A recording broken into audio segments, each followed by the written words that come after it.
kuma dhisaaye waa ku dilaa dadkaas kugu diraa.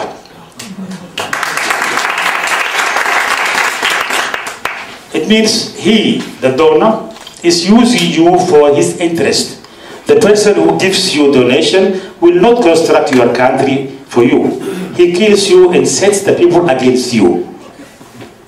While discussing with a brother recently in London about our situation, I understood from his talk that to reconcile and to live together as brothers and sisters, as others do in the other parts of the world, seems harder than the struggle for independence.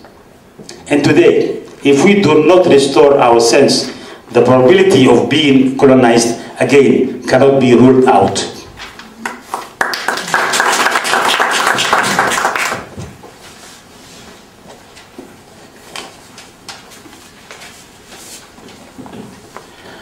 The role of diaspora in peacekeeping in Somalia, peace building in Somalia.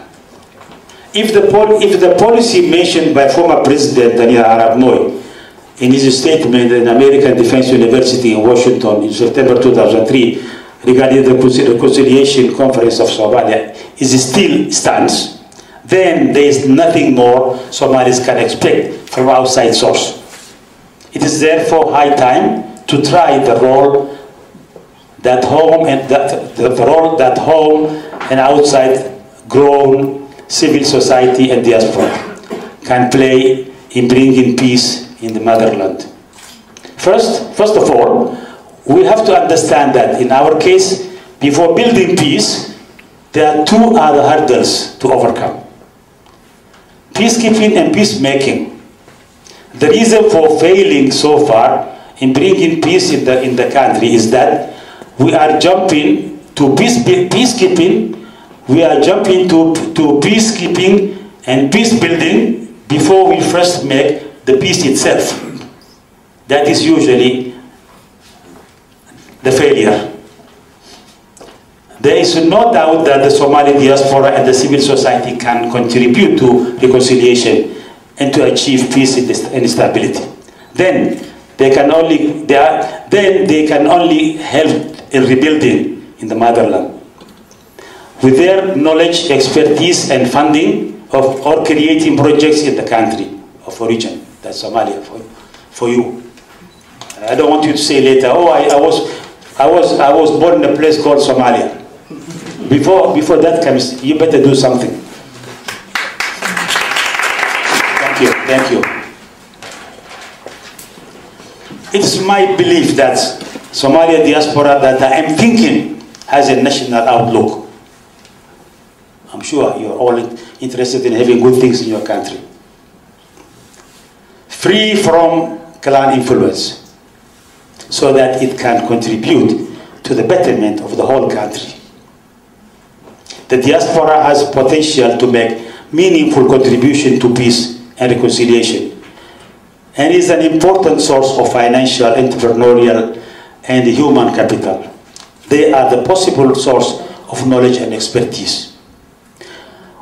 With all these assets in their credit, I suggest, if it is not already in their mind, that the diaspora embark on encouraging their connections in Somalia to work for the reconciliation and peacemaking among all, instead of investing money and energy in clan-based so-called local states.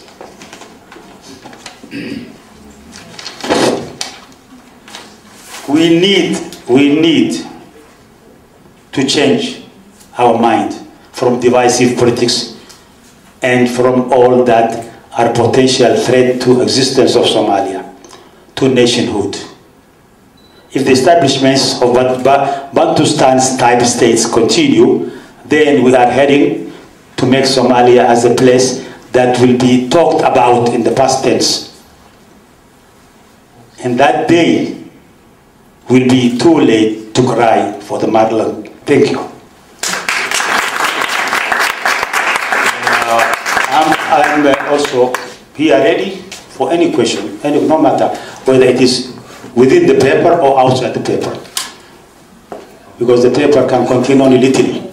So you can take also question of our thinking from outside the paper. Thank you very much.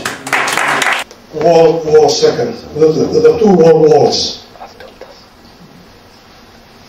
I'm sure that most of you witnesses the starting and the continuation of the destruction of Somalia. As a peace activist, I would like to suggest my personal view how we can reach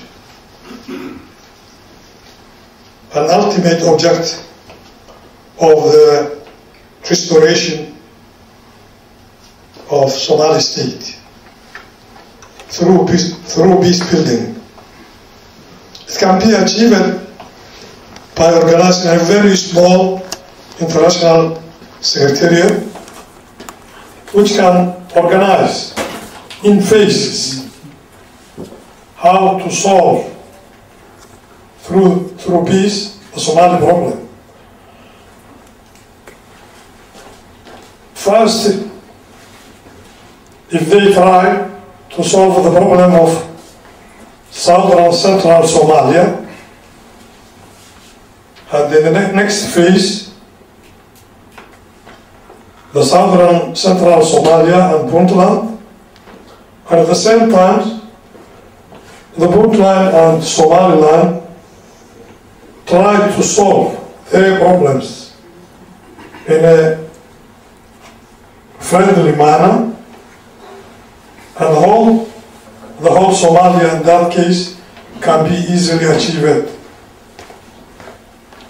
by the restoration of democratic process in Somalia. It's not easy. Saying that words is very easy, but make it in practical, it's not very easy. But in any case, the most important thing is to start, and then maybe we can continue to achieve the real reestablishment of the Somali democratically state. This DVD is showing the history of Somalia. It takes maybe about 5 minutes, because just a lot of people see Somalia as a refugees, but also good things of Somalia. And now we will give the microphone to Mr. Ahmed Mohamed Ali Kimiko, the chairman of Somali Human Rights Defenders Network. Ahmed is from Netherlands. Ahmed, welcome, and he will talk about the human rights situation in Somalia.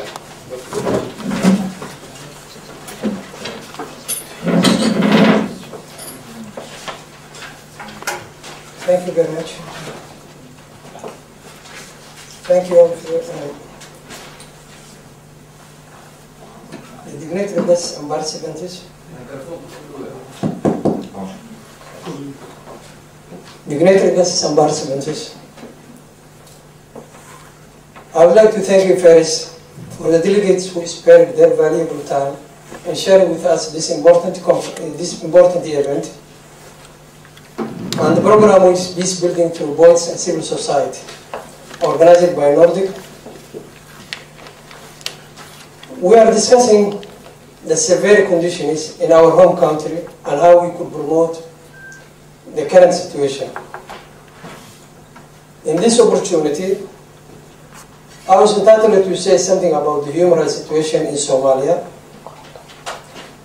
which I say is very hard to think of a place where human rights are more under stress than our country. And the sensibility about the triple human rights and humanitarian law violations going on there may have become blunted. This must be changed, and the international community must be fully aware of the sad blood of the Somali people and be reminded of its responsibility in that regard. Currently, what's going on in our country is something that we could never. Currently, what's going in our country is something that would be difficult to give a real impression and clear and understandable image to even Somalis in the diaspora, let alone the foreigners.